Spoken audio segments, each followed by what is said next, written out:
For 2,000 years, 666 has been the most feared number in history. The number of the beast. The mark of the Antichrist. The sign of the end times. Churches warned about it. Conspiracy theorists obsessed over it. Parents refused to let their children attend school on June 6, 2006 to June 6, 2006. But in 2005, researchers at Oxford were cataloging the oldest surviving manuscripts of Revelation. And they found something that would crack the code wide open. Papyrus 115. 3rd century. Revelation, chapter 13, verse 18. The verse everyone knows. Except the number wasn't 666. It was 616. 666 has haunted Western culture for centuries. It appears in horror films. Conspiracy theories. Modern tech fears. Barcodes were called the mark, then credit cards, then microchips. Every generation sees 666 in their own technology. But what if we've been looking in the wrong place? What if 666 wasn't predicting the future at all? What if it was naming the past? Let's start with the evidence. Papyrus 115. Discovered at Oxyrhynchus, Egypt. Dated around 225 to 275 AD, one of the earliest witnesses to Revelation. Currently at Oxford's Sackler Library. In Revelation 13 verse 18, it clearly reads 616. Chi iota stigma, chi iota. 600 plus 10 plus 6 is equal to 616. Not a copyist error. Not damaged. 616, clear as day. But most manuscripts read 666. Codex Sinaiticus, 4th century. Codex Alexandrinus, 5th century. The vast majority say 666. Chi 11 stigma, chi xi. 600 plus 60 plus 6 is equal to 666. So which is correct? Here's the answer that will make sense of everything: both. Because both numbers calculate to the same name, the same emperor, the same beast. To understand how, we need to learn an ancient Jewish practice that everyone in the 1st century would have recognized instantly. It's called Gematria. Gematria. The ancient practice of calculating the numerical value of words. In Hebrew, Greek, and Latin, letters doubled as numbers. There were no separate numerical symbols. If you wanted to write 5, you used the 5th letter. If you wanted to write 100, you used the letter for 100. In Hebrew, Aleph equals 1. Bet equals 2. Gimel equals 3. Continuing through Yod equals 10, Kaf equals 20, Lamed equals 30. All the way to Kof equals 100, Resh equals 200, Shin equals 300, Tav equals 400. Every letter had a fixed value, which meant every word had a numerical value. You just added up the letters. And this wasn't mystical secret knowledge. This was everyday practice. Jewish rabbis used it for teaching. Greek philosophers played word games. Merchants calculated prices this way. In Pompeii, frozen by Vesuvius's eruption in 79 AD, archaeologists found graffiti on a wall: "I love her whose number is 545. A love note written in code. The beloved's name calculated to 545. This was cultural currency in the 1st century. When John wrote, "Let the person who has insight calculate the number of the beast," his audience knew exactly what he meant. Calculate the Gematria. Figure out the name. And they did. Nero Caesar.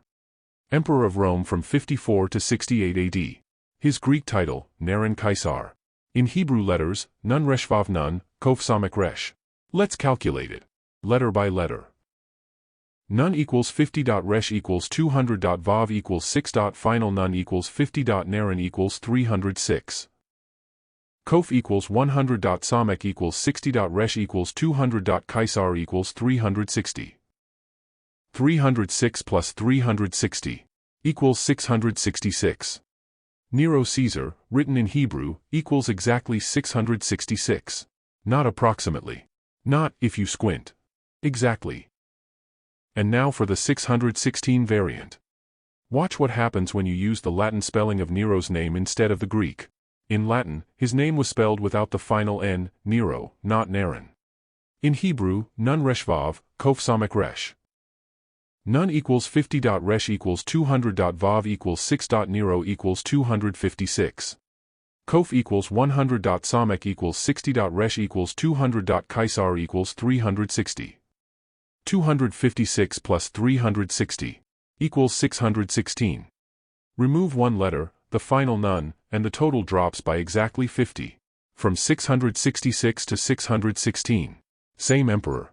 2 spellings. 2 manuscript traditions. Both correct. Nero Caesar. The Beast of Revelation. Nero Claudius Caesar Augustus Germanicus. 5th Emperor of Rome. Ruled from 54 to 68 AD.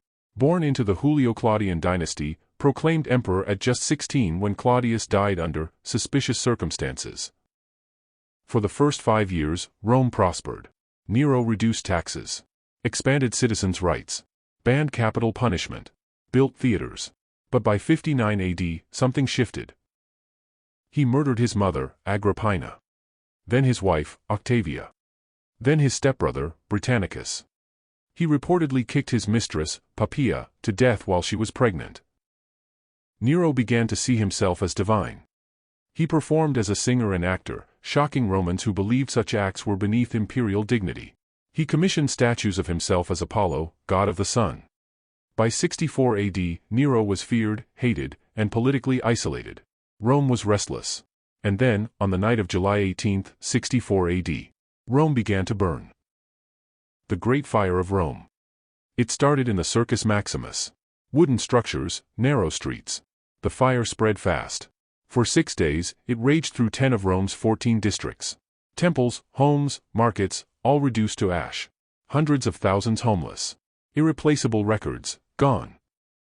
And then Tacitus, the Roman historian, recorded what happened next. To suppress this rumor, Nero fabricated scapegoats, and punished with every refinement the notoriously depraved Christians.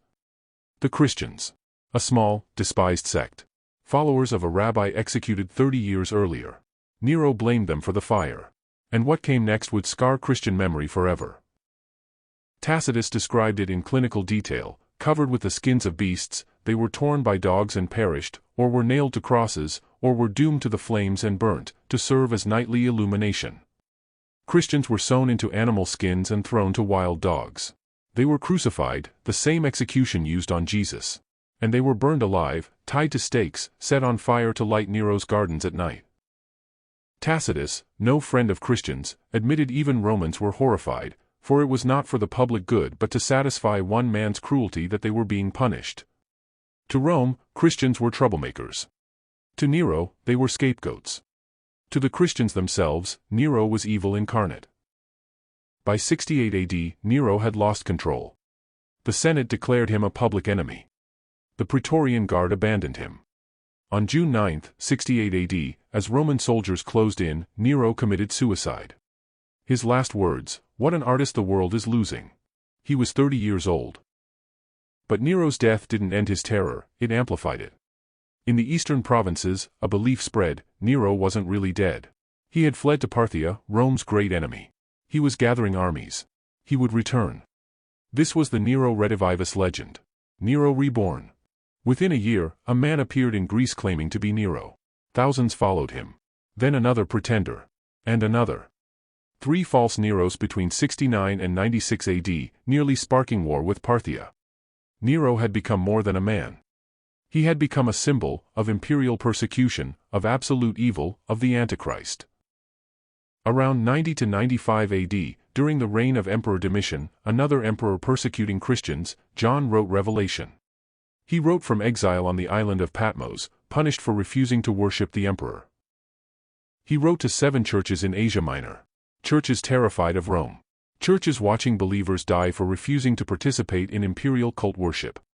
And John gave them a coded message. A message of hope wrapped in apocalyptic imagery. The beast, Rome, could be named, calculated, identified. And it had already been defeated once. Because the beast was Nero. And Nero was dead. Revelation 13, verses 16 to 18, it causes all to receive a mark on their right hand or forehead, so that no one can buy or sell unless they have the mark, the name of the beast or the number of its name. To first-century believers, this wasn't about microchips or barcodes. It was about the imperial cult. Roman coins bore the emperor's image and divine titles. Participation in civic life, buying, selling, holding office, required acknowledging the emperor's divinity. The mark was economic and religious coercion. Worship the emperor or be excluded from society. For Christians who believed only Jesus was Lord, this was an impossible choice. Every generation has projected 666 onto their own fears. Medieval Christians saw it in the Pope. Protestants saw it in the Catholic Church. Modern conspiracy theorists see it in technology, barcodes, microchips, digital IDs. But Revelation wasn't written for us. It was written for terrified believers in the 1st century, facing execution for refusing to worship Rome. The code wasn't predicting the future. It was naming the present. Nero, the emperor who burned Christians alive. The beast whose number was 666. Or 616. Depending on how you spelled his name. For 2,000 years, 666 has terrified millions. But the code is cracked.